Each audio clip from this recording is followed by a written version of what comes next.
I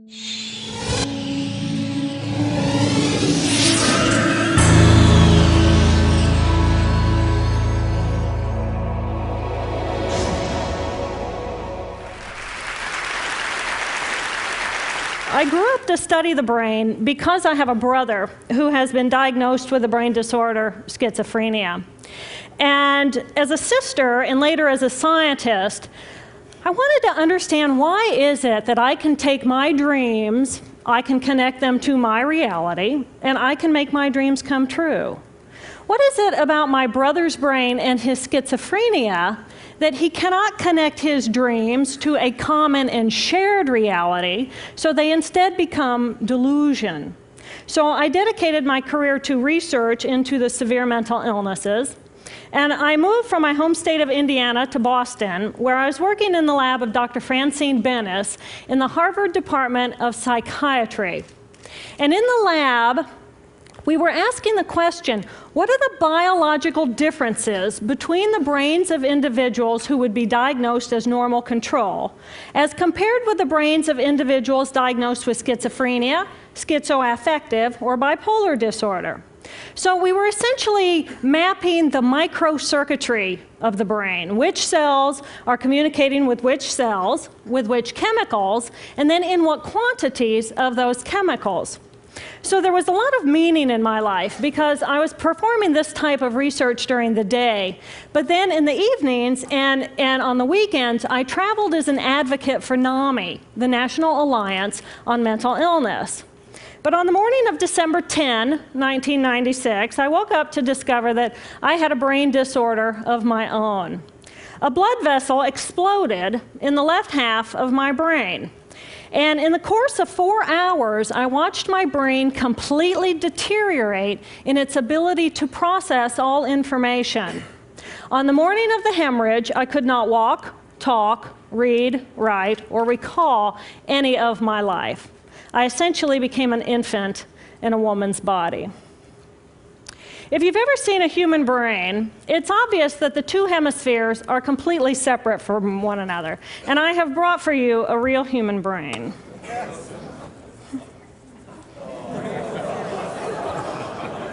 Thank you. So this is a real human brain. This is the front of the brain, the back of the brain with the spinal cord hanging down. And this is how it would be positioned inside of my head. And when you look at the brain, it's obvious that the two cerebral cortices are completely separate from one another. For those of you who understand computers, our right hemisphere functions like a parallel processor, while our left hemisphere functions like a serial processor. The two hemispheres do communicate with one another through the corpus callosum, which is made up of some 300 million axonal fibers. But other than that, the two hemispheres are completely separate. Because they process information differently, each of our hemispheres think about different things, they care about different things, and dare I say, they have very different personalities. Excuse me.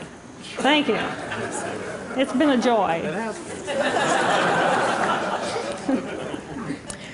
Our right human hemisphere is all about this present moment. It's all about right here, right now. Our right hemisphere, it thinks in pictures, and it learns kinesthetically through the movement of our bodies. Information in the form of energy streams in simultaneously through all of our sensory systems, and then it explodes into this enormous collage of what this present moment looks like, what this present moment smells like and tastes like, what it feels like, and what it sounds like. I am an energy being connected to the energy all around me through the consciousness of my right hemisphere. We are energy beings connected to one another through the consciousness of our right hemispheres as one human family. And right here, right now, we are brothers and sisters on this planet, here to make the world a better place. And in this moment, we are perfect, we are whole, and we are beautiful. My left hemisphere, our left hemisphere, is a very different place. Our left hemisphere thinks linearly and methodically. Our left hemisphere is all about the past, and it's all about the future. Our left hemisphere is designed to take that enormous collage of the present moment and start picking out details, and more details about those details. It then categorizes and organizes all that information, associates it with everything in the past we've ever learned, and projects into the future all of our possibilities. And our left hemisphere thinks in language. It's that ongoing brain chatter that connects me and my internal world to my external world. It's that little voice that says to me, hey, you got to remember to pick up bananas on your way home. I need them in the morning. It's that calculating intelligence that reminds me when I have to do my laundry.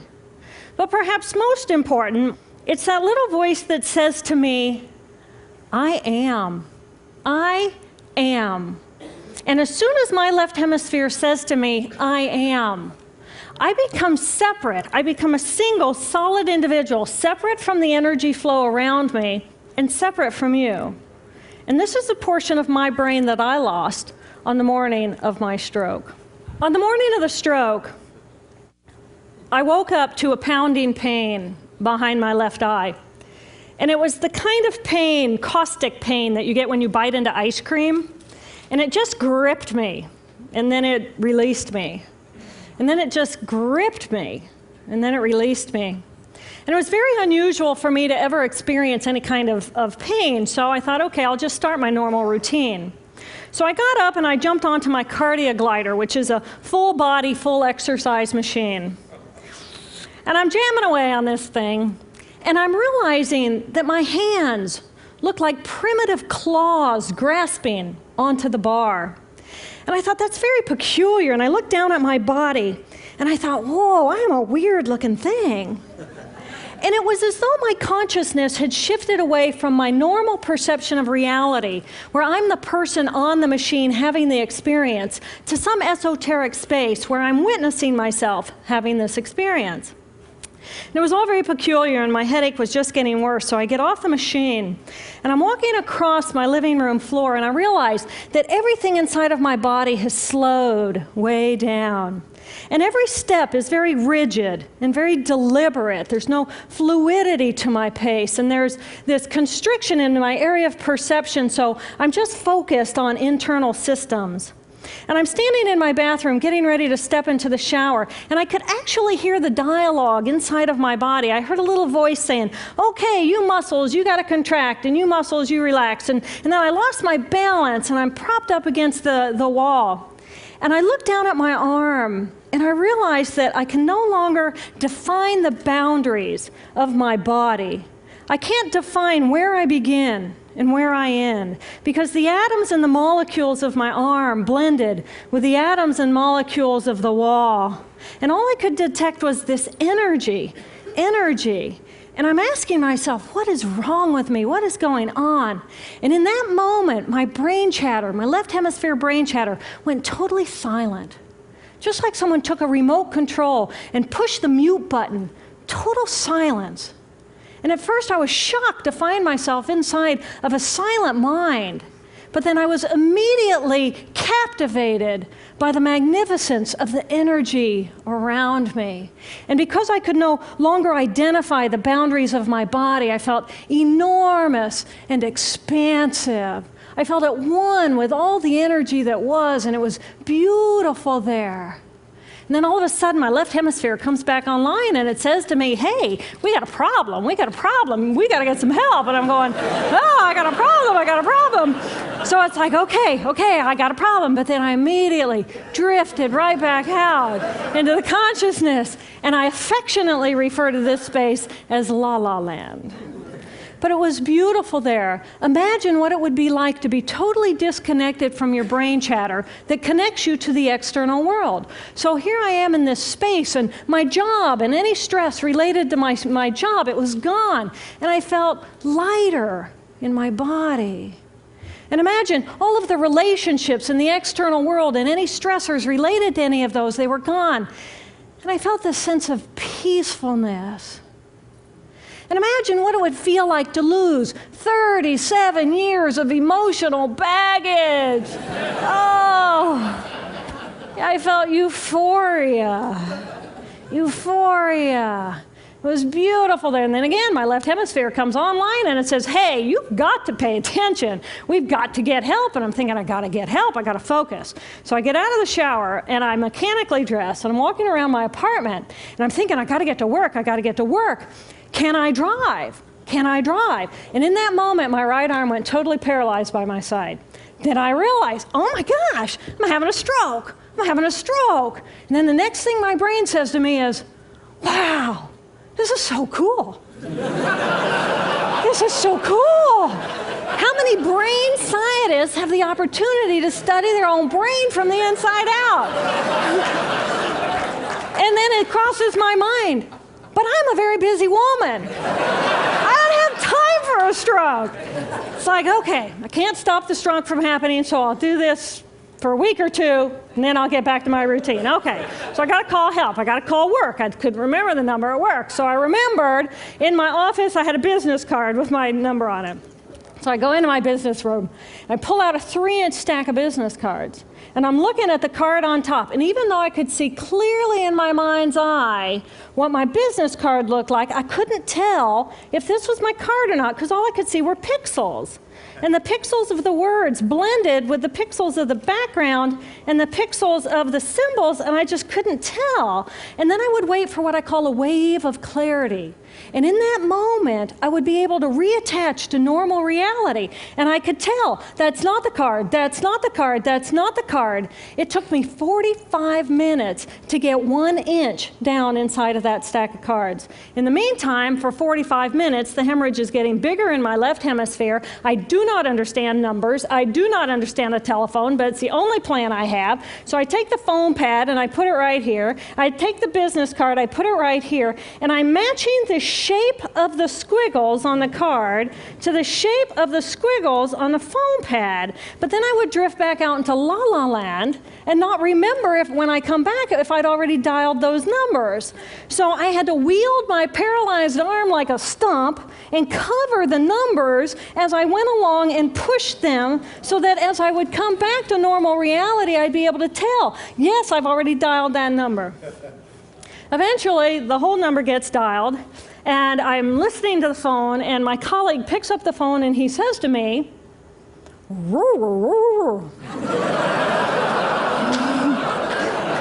I think to myself, oh my gosh, he sounds like a golden retriever. And so I say to him, clear in my mind, I say to him, this is Jill, I need help. And what comes out of my voice is, and I think, oh my gosh, I sound like a golden retriever. So I didn't know that I couldn't speak or understand language until I tried. So he recognizes that I need help, and he gets me help. And a little while later, I'm riding in an ambulance from one hospital across Boston to Mass General Hospital. And I curl up into a little fetal ball. And just like a balloon with the last bit of air just right out of the balloon, I just felt my energy lift and I felt my spirit surrender. And in that moment, I knew that I was no longer the choreographer of my life. And either the doctors rescue my body and give me a second chance at life, or this was perhaps my moment of transition. When I woke later that afternoon, I was shocked to discover that I was still alive. When I felt my spirit surrender, I said goodbye to my life, and my mind was now suspended between two very opposite planes of reality. Stimulation coming in through my sensory systems felt like pure pain. Light burned my brain like wildfire, and sounds were so loud and chaotic that I could not pick a voice out from the background noise, and I just wanted to escape. Because I could not identify the position of my body in space, I felt enormous and expansive. like a genie just liberated from her bottle. And my spirit soared free like a great whale gliding through a sea of silent euphoria. Nirvana. I found nirvana. And I remember thinking there's no way I would ever be able to squeeze the enormousness of myself back inside this tiny little body. But then I realized, but I'm still alive. I'm still alive, and I have found nirvana. And if I have found nirvana and I'm still alive, then everyone who is alive can find nirvana. And I pictured a world filled with beautiful, peaceful, compassionate, loving people who knew that they could come to this space at any time and that they could purposely choose to step to the right of their left hemispheres and find this peace. And then I realized what a tremendous gift this experience could be. What a stroke of insight this could be to how we live our lives. And it motivated me to recover. 2.5 weeks after the hemorrhage, the surgeons went in and they removed a blood clot the size of a golf ball that was pushing on my language centers. Here I am with my mama, who's a true angel in my life. It took me 8 years to completely recover. So, who are we? We are the life force power of the universe with manual dexterity and 2 cognitive minds. And we have the power to choose moment by moment who and how we want to be in the world. Right here, right now, I can step into the consciousness of my right hemisphere where I am the life force power of the universe. I am the life force power of the 50 trillion beautiful molecular geniuses that make up my form, at one with all that is. Or I can choose to step into the consciousness of my left hemisphere, where I become a single individual, a solid, separate from the flow, separate from you. I am Dr. JillBolteTaylor, intellectual, neuroanatomist. These are the we inside of me. Which would you choose? Which do you choose? And when? I believe that the more time we spend choosing to run the deep inner peace circuitry of our right hemispheres, the more peace we will project into the world, and the more peaceful our planet will be. And I thought that was an idea worth spreading. Thank you.